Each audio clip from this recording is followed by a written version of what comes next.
Hello everyone, my name is Troy and this is TNT Moto. All right, so today what we're going to be doing is we're going to be trying to figure out the fuel related problems that I had at the end of the last video. If you did not see that video, you can go to this link right up here. It is a playlist for the restoration of these two 1989 CR250s, restored side by side basically. At the end of the video, I fired both bikes up and I had fuel related issues. This bike right here, it ran perfectly, but the carburetor was leaking bad. And I assume that that is the float needle is bad. I did not replace all the carburetor parts in this carb. I didn't have another kit, and I thought that everything was good, but apparently it was not. In the OEM bike, after a short period of time, the petcock O-ring started to leak fuel, and the bike just would not run properly. So when I shut the camera off, I swapped out a couple of parts from one carb to the other and one petcock from one tank to the other and O-rings, etc. And figured out that basically the petcock problem transferred from one bike to the other. And it was that the O-rings were too old and they were getting very flattened out.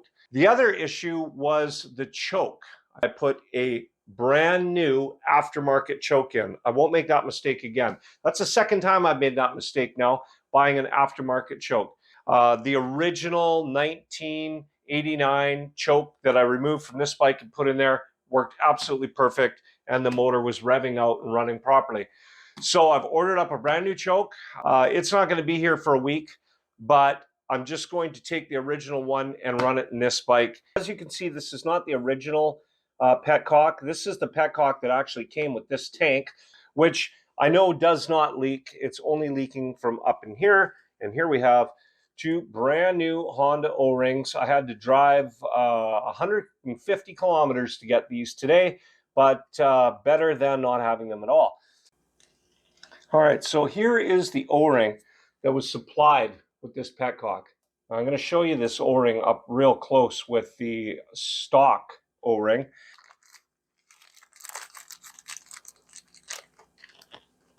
Like, look at the size difference there in those two O-rings. So that's going to definitely fix our fuel leakage problem here. Let's just make sure that it goes over properly.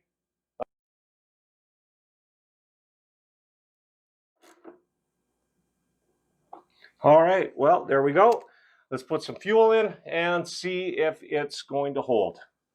All right, so now that we know that that was definitely the problem with the other tank, I got the same issue over here. This one here, I believe, is just too old, and the seal is hardened up and flattened out. So we're going to swap it out. All right, so I got the choke in for the OEM bike. Unfortunately, I installed it without showing it on camera. The OEM bike runs very well now. It tears down the road fine. Yes, I did take it for a rip, and no, I did not show it on video.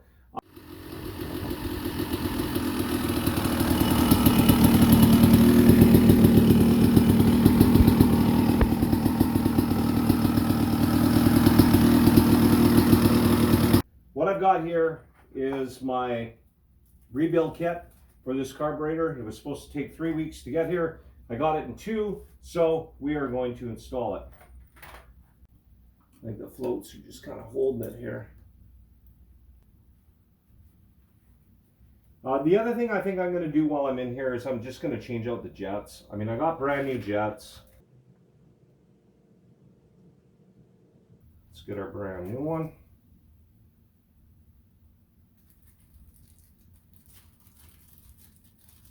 I can definitely feel the difference in how round it is. I can feel how much higher up it is. This one here is very flattened out. I can see the reflection in it. I'm also going to change out the idle or the air screw and spring.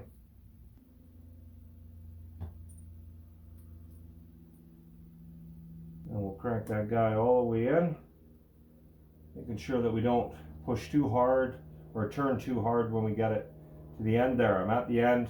Our 1.5 out, which is where you should be, with maybe some slight fine tuning in the end. Tell you, I'm so looking forward to taking this bike out for a rip. It has been probably a year and a half since I've been riding.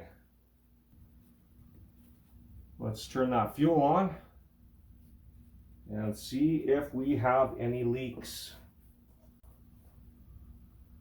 Not seeing anything.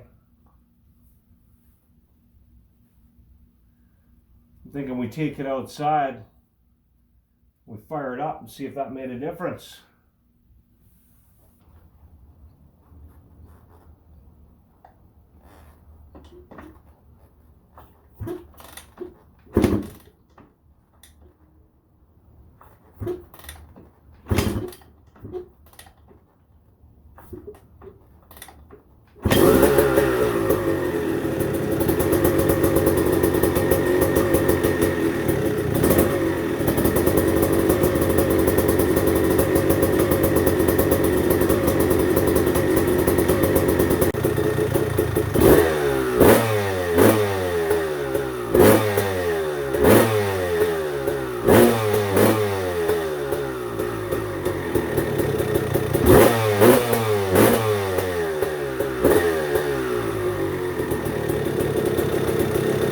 Running a little bit rich right now. I'm okay with that.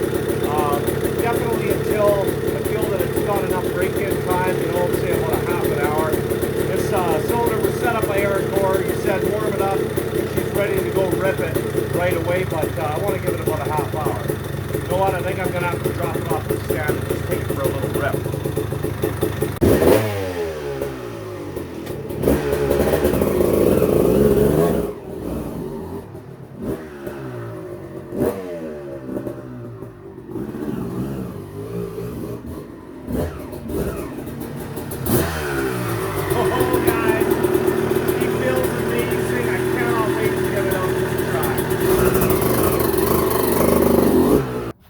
Well guys, that's it. The bike is finally ready to be able to take out to the track.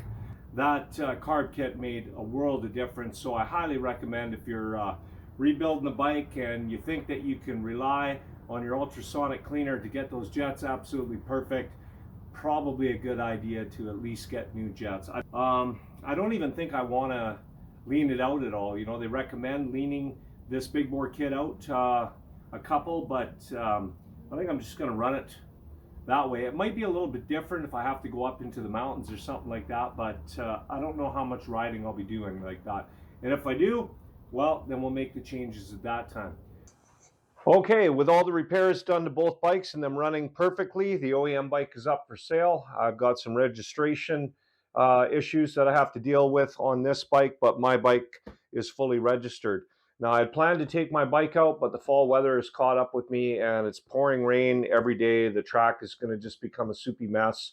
So I'm going to have to wait probably about a month until November or late October. That's usually given the October rains enough to get past, and then it gets cold. I don't mind riding out on the track in the cold, but I'm not into riding in a big soupy mess. So I want to thank everybody for coming out and watching these builds.